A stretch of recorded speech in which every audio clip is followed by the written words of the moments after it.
and I'm excited because we have a true Tennessee icon as a guest today. Yeah, I'm excited for today's conversation. Not many times we have somebody who's got a statewide designation, something named after them for their legacy. Yeah. So anyway, excited about it. We want to hold that for just a second. Yeah. Kind of let people stew a little bit. Heck yeah. He's had many roles and Retired at the pinnacle. But we're glad he's here today and just wanted to reflect on look back. Yeah. What was it like that day to be named after you? Very humbling.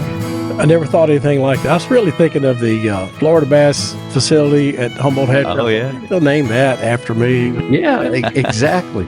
It's the Florida Bass thing. Uh-huh. You played a big role in that. Oh, man, huge, yeah. Well, back in the day, Bill Reeves and I were talking about Florida Bass. So he said, yeah, let's try it. So we kind of developed a scheme for Tennessee and this work. Big time. You got to go pick them up, didn't you? You got to work with them, hands-on. Early days, yeah. And eventually, we figured out a way to fly down there. Texas was a pretty good supply. They filled their need. Then they had some fish left over. We'd fly down there and pick them up. We tried to get 200,000 fingerlings as it was our goal. We had more fry than that. A lot of fish food, I guess. A lot of fish food. And now we're growing our own. Yeah. Yes, which is amazing to me. I think they can get all the fish they need just at that one hatchery. They don't have to get them from other states anymore. Yeah, that's saying something to you. It really is. Won't you take me back to Tennessee? The award-winning Tennessee WildCast is on the air with the latest info about hunting, fishing, boating, wildlife watching, and all things outdoors. This year, we celebrate the men and women of the TWRA responsible for 75 years of wildlife conservation. Now make welcome your host, Jason Harmon. Hello, everybody, and welcome to this edition of Tennessee WildCast. We're glad you're tuning in. Thanks for watching. Thanks for listening. I'm Jason Harmon. I'm going to be your host today, and Mr. Don King is with me. Yes, sir, Jason. And I'm excited because we have a true Tennessee icon as a guest today. Yeah, I'm excited for today's conversation. Not many times we have somebody who's got a statewide designation, something named after them for their legacy. Yeah. So anyway, excited about it. We want to hold that for just a second. Yeah. Kind of let people stew a little bit. Heck yeah. Okay. Let's tell them about a radio station. That sounds good. And we're kind of going back to the home turf of this guest we've got today in Jackson, Tennessee, WNWS 101.5. And you can hear us on the radio there Saturday mornings at 6. So get up early, tune us in on WNWS and maybe one of our other 30 radio stations across the state. So we appreciate our radio partners. Definitely. Appreciate our radio partners, our TV partners, and thank you all for watching, for listening out there on the social channels and YouTube and Carbon TV and places like that. So that's awesome. Yeah. So, June is around the corner and Free Fishing Day will be here before you know it. And you know what? It's now the Bobby Wilson Free Fishing Day. It sure is. It's out of the bag. And Bobby is here with us today. Yes, sir. Bobby, thanks for being here, buddy. It's my pleasure. Thank you. Both. Yeah, awesome. I'm glad you're here with us today. Bobby has worked with the agency for a long time and since retired, but he's had many roles and many spots across the state. Retired at the pinnacle, as executive director. So that was cool. But we're glad he's here today and just wanted to reflect on Bobby Wilson Free Fishing Day and some of those events coming up and just look back today. So another bit of history going to come out today. Yeah, sure. Yeah.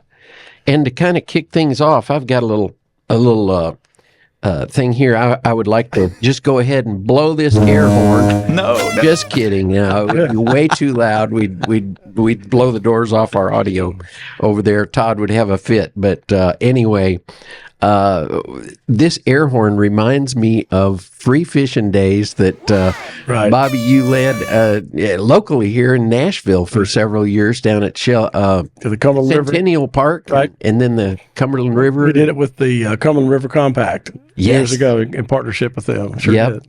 Those were fun times. And that man, the crowds were great out there, and we started the morning, and you would start it with that air horn. Yep. Okay, we'd count them down, and then hit the air horn. Everybody would start fishing. So that some fun memories. They sure are.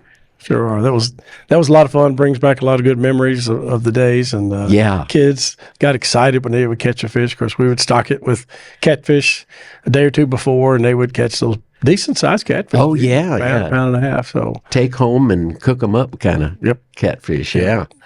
Hey, speaking of memories, I got to take you back to Lake Graham. okay. That was one of your first projects, right? That's actually where I first started my full time career with TWRA. Okay. Yeah, and I remember walking out on the area overlooking the dam, where the Region 1 office is now. Yes. Stood and looked, and they were building the dam, and they were digging it out with bulldozers, and they were putting in the bentonite clay to keep it from leaking. Uh-huh. And I'm looking out across there going, wow, that's huge. Uh-huh. That was where I first started.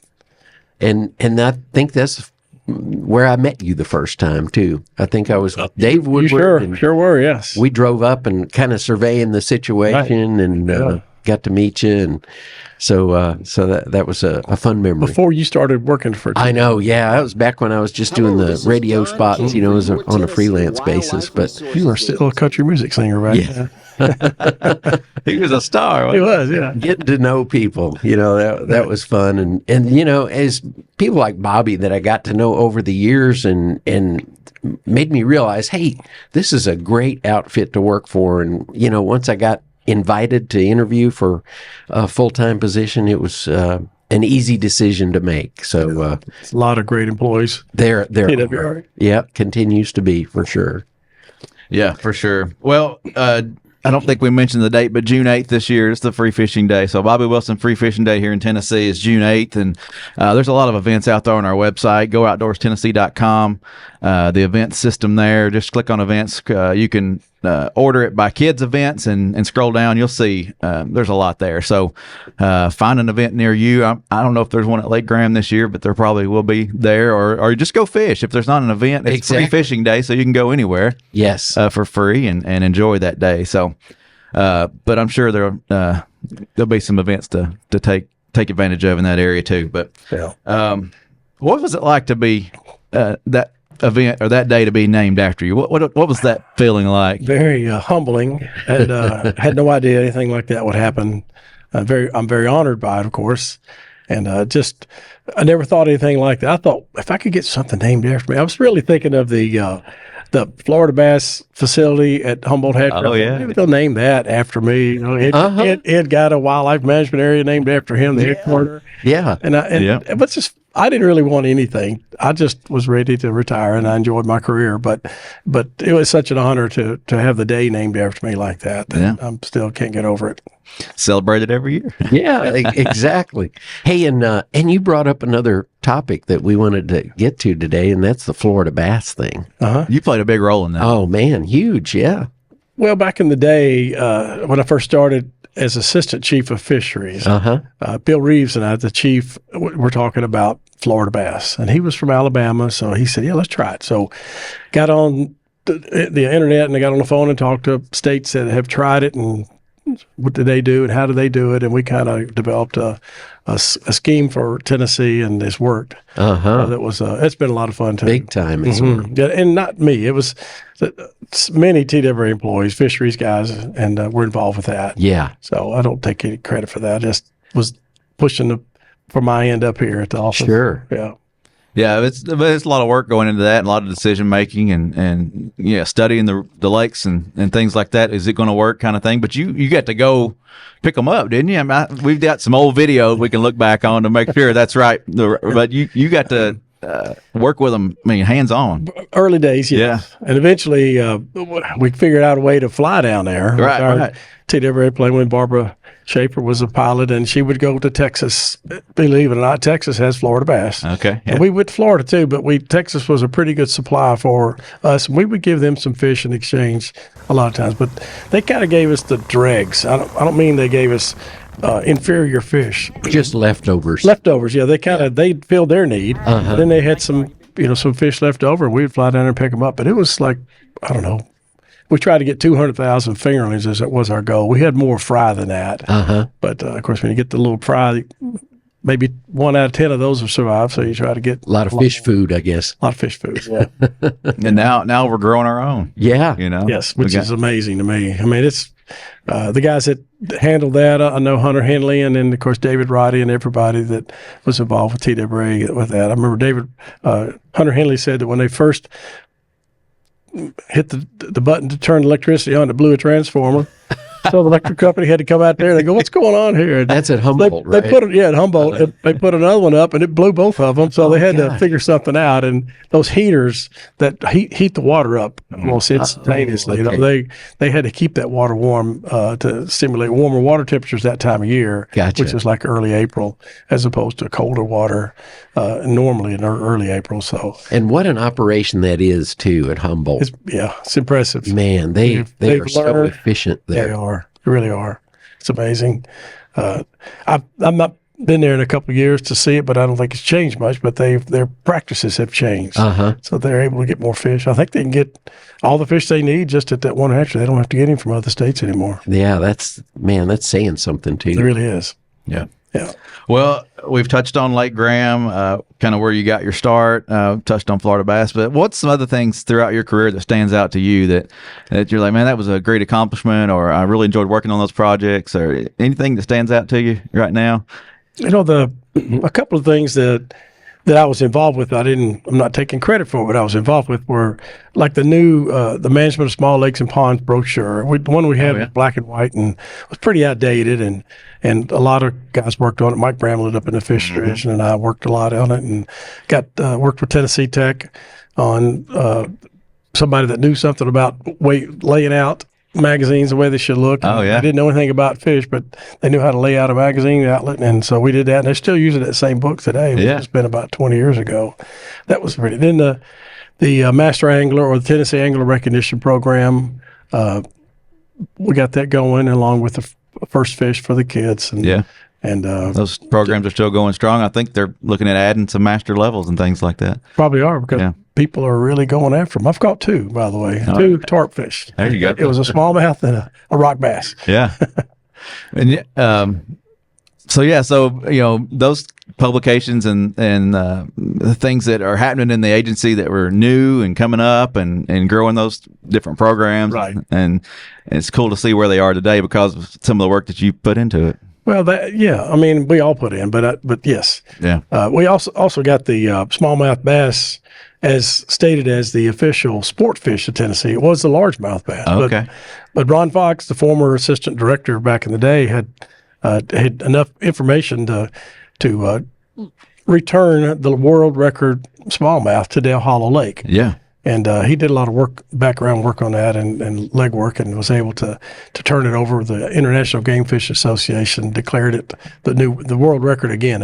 It was world record, then it got overturned because of some information that was supplied. But then Ron was able to prove that it was indeed a world record based on pictures taken before it got weighed in, this, that, and the other, and that was pretty neat. I got to visit Mr. D.L. Hayes, who caught the world record Awesome. a couple of times. Actually borrowed the actual fish for display purposes for about a month. And then when I found out how much it was worth, I was ready to get it back. Locked the door in my office. I had no idea it was worth that much money. Yeah. But that was pretty neat. And then, of course, the smallmouth bass license plate was all about the same time. I think 2004, 2005, sometime like that. And so it was a good smallmouth time of year. I see a lot of those around yet. Yeah, I've got 3. Yeah. Well, Tennessee, we're known we're smallmouth is king, right? That's Exactly. what the license plate is. Yep. Yes. That's cool. Yeah. Well, we got to visit with the taxidermist who was, the person who was honored, selected to make the copies, and then the only guy I think that can make the replicas of that fish, and that was a cool interview with him. And we have a few floating around the office here, but yes, yeah, it's a pretty fish, and it's cool to know that the world record came out of Tennessee. Yes. I could go on about that, but I'll leave it at that. Well, and then we have the state record largemouth right there out of Chickamauga, and I know that was probably an exciting time for you when that happened. In fact, that was one of the things that when Bill Reeves and I were talking about the need for Florida bass was because the state record at the time was 14.5 pounds, and the state of Virginia north of us caught one that was 16 pounds, and it was a Florida bass or a hybrid. And I thought, well, good grief, they're north of us. And that kind of gave us impetus. We wanted to try to beat the old record of 14.5 pounds, and we did. And Gabe Keene did that, as you know, and I think it was 2015. Yeah. February 13th, I think, something like that. Anyway, that was real exciting. Yeah. And then I've heard since then that people have caught them, but they've released them because they didn't want to kill the fish. And I get it. I understand. They're true fishermen. They don't care about a record. They just want to catch big fish. Yeah. I understand. Yeah, that record may be broke again someday. Who knows? But that was cool for Gabe, and it was even cooler that I knew Gabe. Grew up in the same town, and that was Oh yeah, that was cool. But He's a good guy. yeah, he is a great guy. we've got him featured on the first episode of season 3 of Tennessee Outdoor Journal. Perfect. Awesome. So you might want to check that out too. Yeah, awesome. Well, I guess we'll maybe jump into the being the director. So then you moved from Fisheries, you went from assistant to the chief, and then up into the director's office. Yes, I was a deputy director for 5 years, and I got to work under Director Carter, and it was awesome. Learned a lot by working with him, and then when he announced his retirement, actually before he announced his retirement, I was already planning on retiring.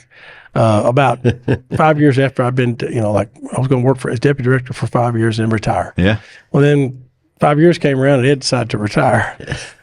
And I never really thought about being director. I just wanted to work for TWRA, and but the thought of being director sounded pretty. It sounded good, but also at the time we didn't really have, in my opinion, somebody that was ready to step in and take over as director. And I didn't really want to have to go outside to get another director. Right. I think that would just be for morale. Yeah. Would be bad. And so I felt like I was pretty well trained for it. Uh-huh. And my goal was to work for maybe 5 years.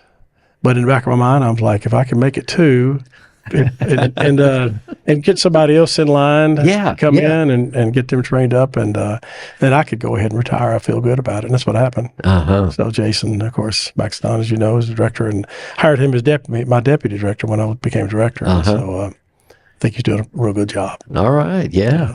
Yeah, I think our agency's moving in a positive direction. I mean, there's going to be some things here and there that maybe seems negative or get bad press about or something like that. But I mean, we're all working for the sportsmen of Tennessee to make fishing and hunting better. Right. I mean, but Right. I think that should be our logo, our motto.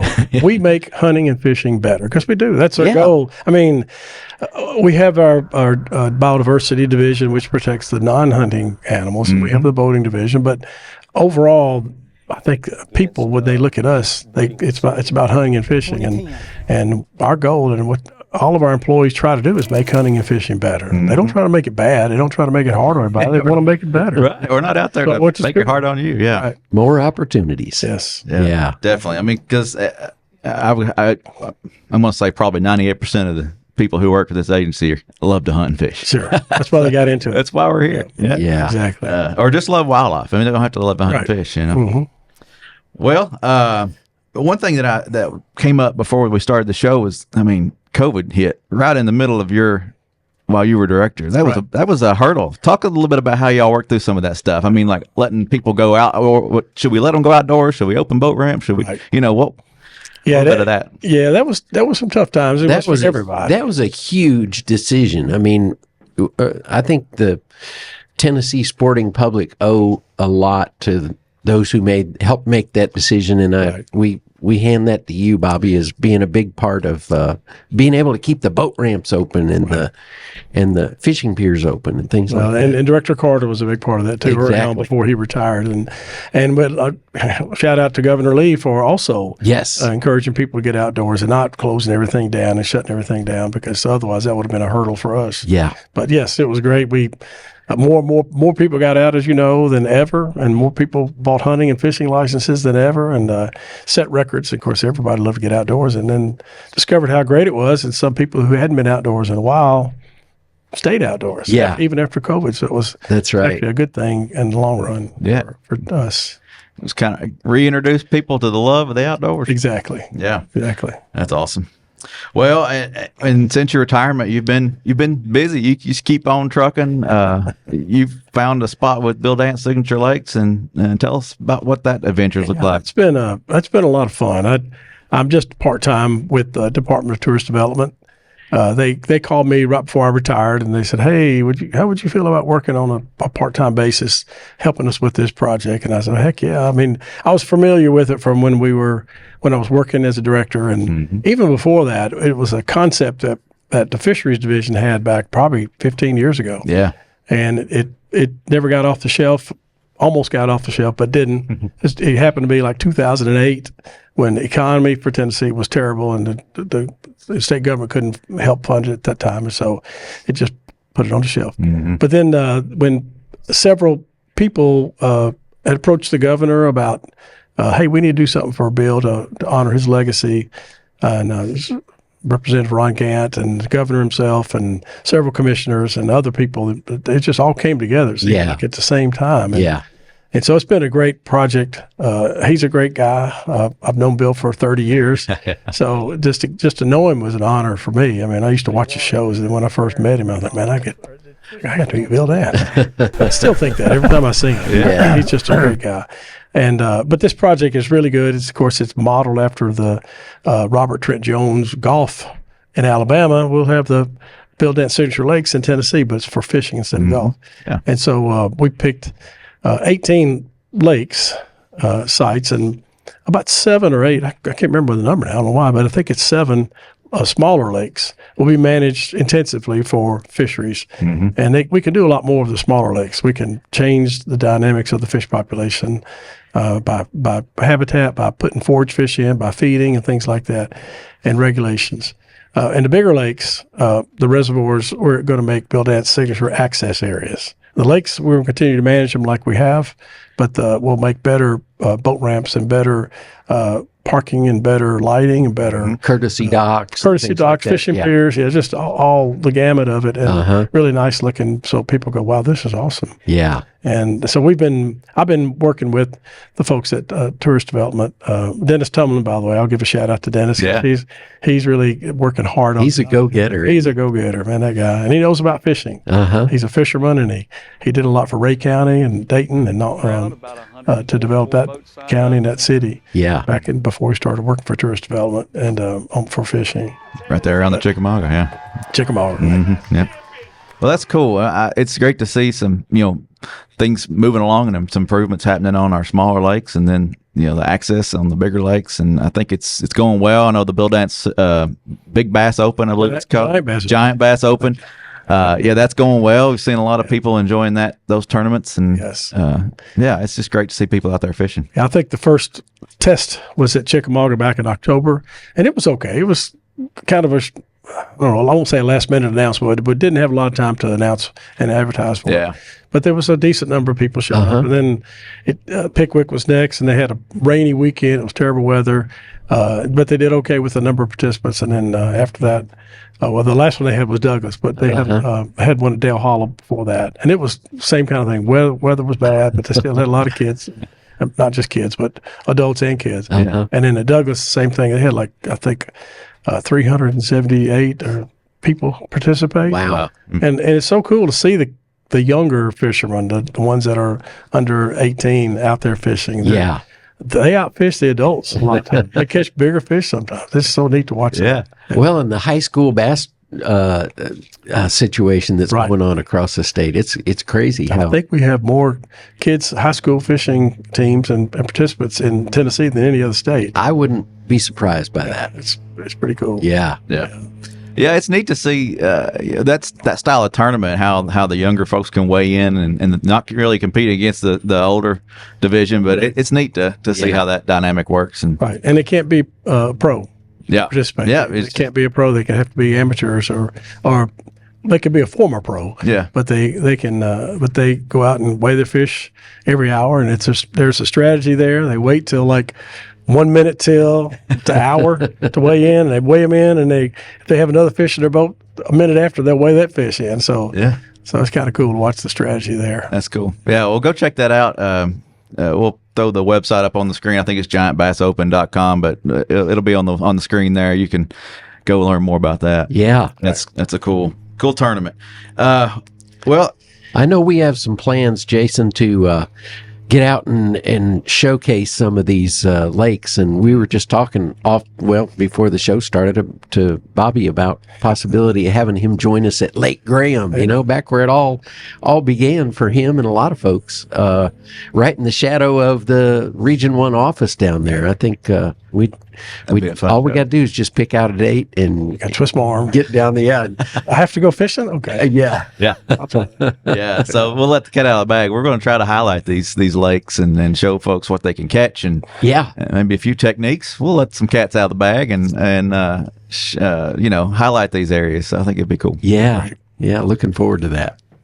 Well, as we're wrapping up time here, Bobby, what have you been up to? How's retirement been to you? I know you've been working a little bit, but have you been fishing? Have you been hunting any? And what kind of, you got any stories for us in that realm? Oh, gosh. No good stories. Well, you said you've been fishing about once a I week. try to go once a week. If I could go every day, I would, I think. But I turkey hunted a little bit, but just a very little. I'm getting to the point where I think I'd rather, if I'm going to get up early, I think I'd rather go fishing. But I still like to hunt, bow hunt, of course, a deer hunt, and rabbit hunting, squirrel and doves and all that. I mean, I do just about everything, the hunting part, but I still like to fish too. And it's been fun going fishing when I can. Mm-hmm. What's your favorite place around here? Well, I've got a couple of private lakes. I mean, He's not going to give out his honey holes. yeah. Okay.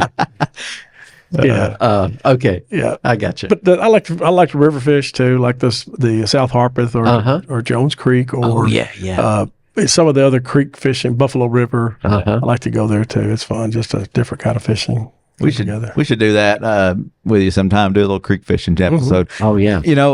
Back when I first started, we were highlighting Free Fishing Day, and remember me and you went down on the banks down here. I guess it's 7 Mile Creek right out here outside the office, and Todd was running camera, and we did a little Free Fishing Day demo. We caught little fish out here in this creek. That was fun.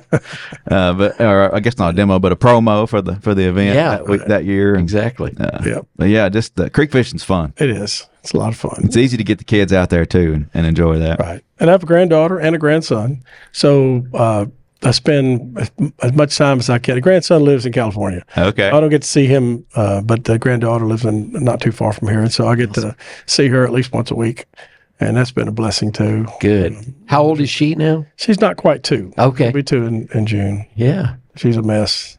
That's great. They're fun. It is. It's good. But it seems like, everybody always talks about that when they retire, they're busy all the time.